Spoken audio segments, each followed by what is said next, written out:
What is stomata? Why is it important? Stomata are tiny, pore-like openings in the epidermis of a leaf. They serve to aid the movement of oxygen, carbon dioxide, and water vapor to go in and out of the leaf. Rationale. This information is significant as it could further the current knowledge of plants' photosynthesis process. Discovering the effect of extrastomata may greatly impact society, as individuals will become aware of the type of plants that undergo photosynthesis more than the usual, and which produce more oxygen to perhaps purchase them for more oxygen in dense areas. Materials and tools. In our experiment, we used jars, 4 types of leaves, nail polish, tape, iPads, carbon dioxide sensors, rulers, and a compound light microscope. You should take precautions to avoid thorns on certain plants while picking the specified leaves, washing hands after using the nail polish, and watching for the hole in the center of the jar lid where the carbon dioxide sensor is placed, as the edges are very sharp. The question: how does the amount of stomata on a leaf affect the intake of carbon dioxide? Hypothesis: if 10 more stomata than the average stomata count of the 4 different leaves is present, carbon dioxide intake will increase by 5%.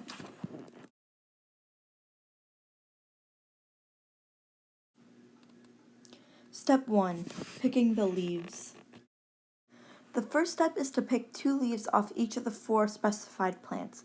These are papaya, lime, collard greens, and sunflower.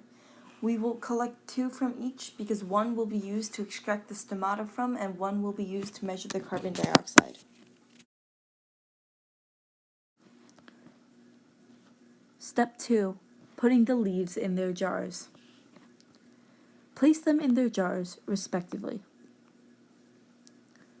Step 3. Measuring their carbon dioxide intake. Measure the leaves' carbon dioxide intake using the provided sensors, quickly and efficiently to ensure they remain alive for receiving accurate data. Only use 1 of each type of leaf.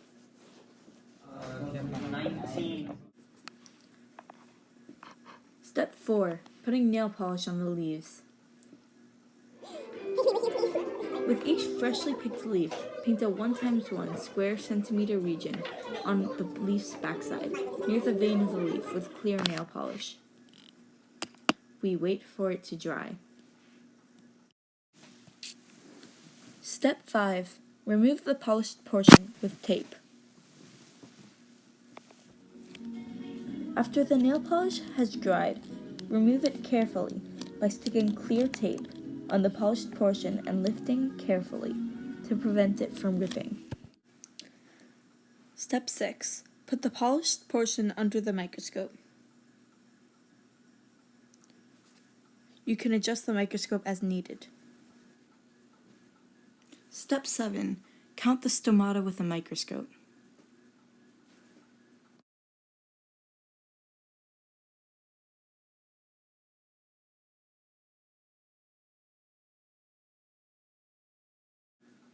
Results: the 4 leaves, the papaya, the lime, the sunflower, and the collard green, all in that order, are graphed here in the bar graph. You can see that the papaya had the least amount of stomata, while the lime and the sunflower had the most. This graph shows our carbon dioxide data. We can see the difference between runs, which is what we're really looking for. Run 1 was from the sunflower leaf. Run 2 was from the collard green leaf.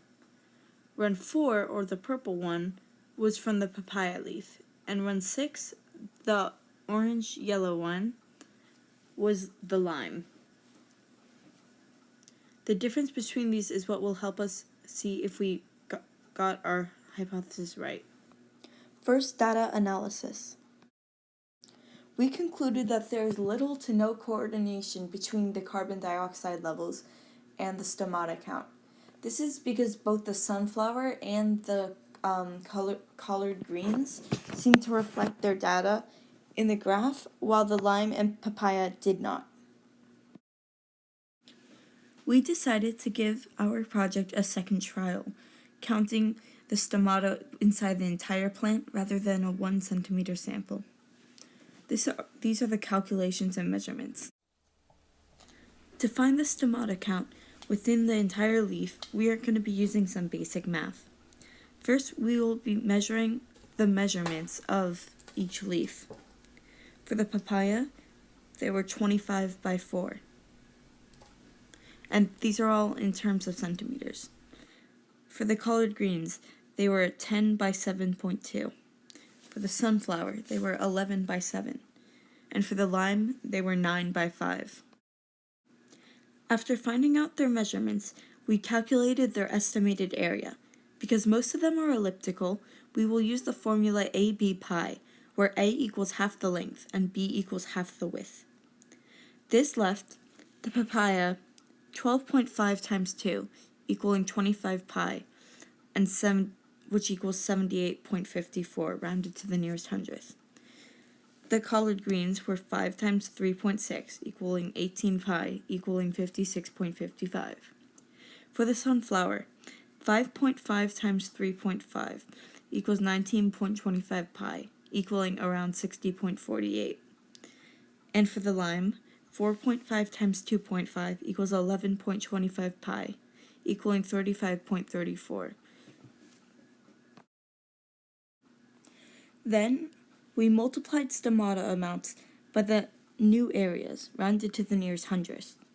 From this, we got 6,832.98 for the papaya,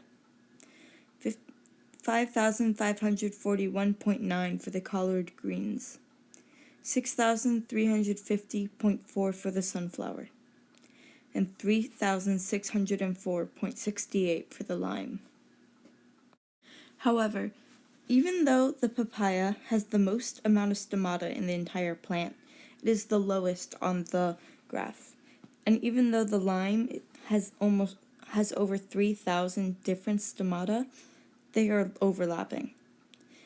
Even though the sunflower and the collard greens are relatively close to the papaya, they have a big difference on the chart.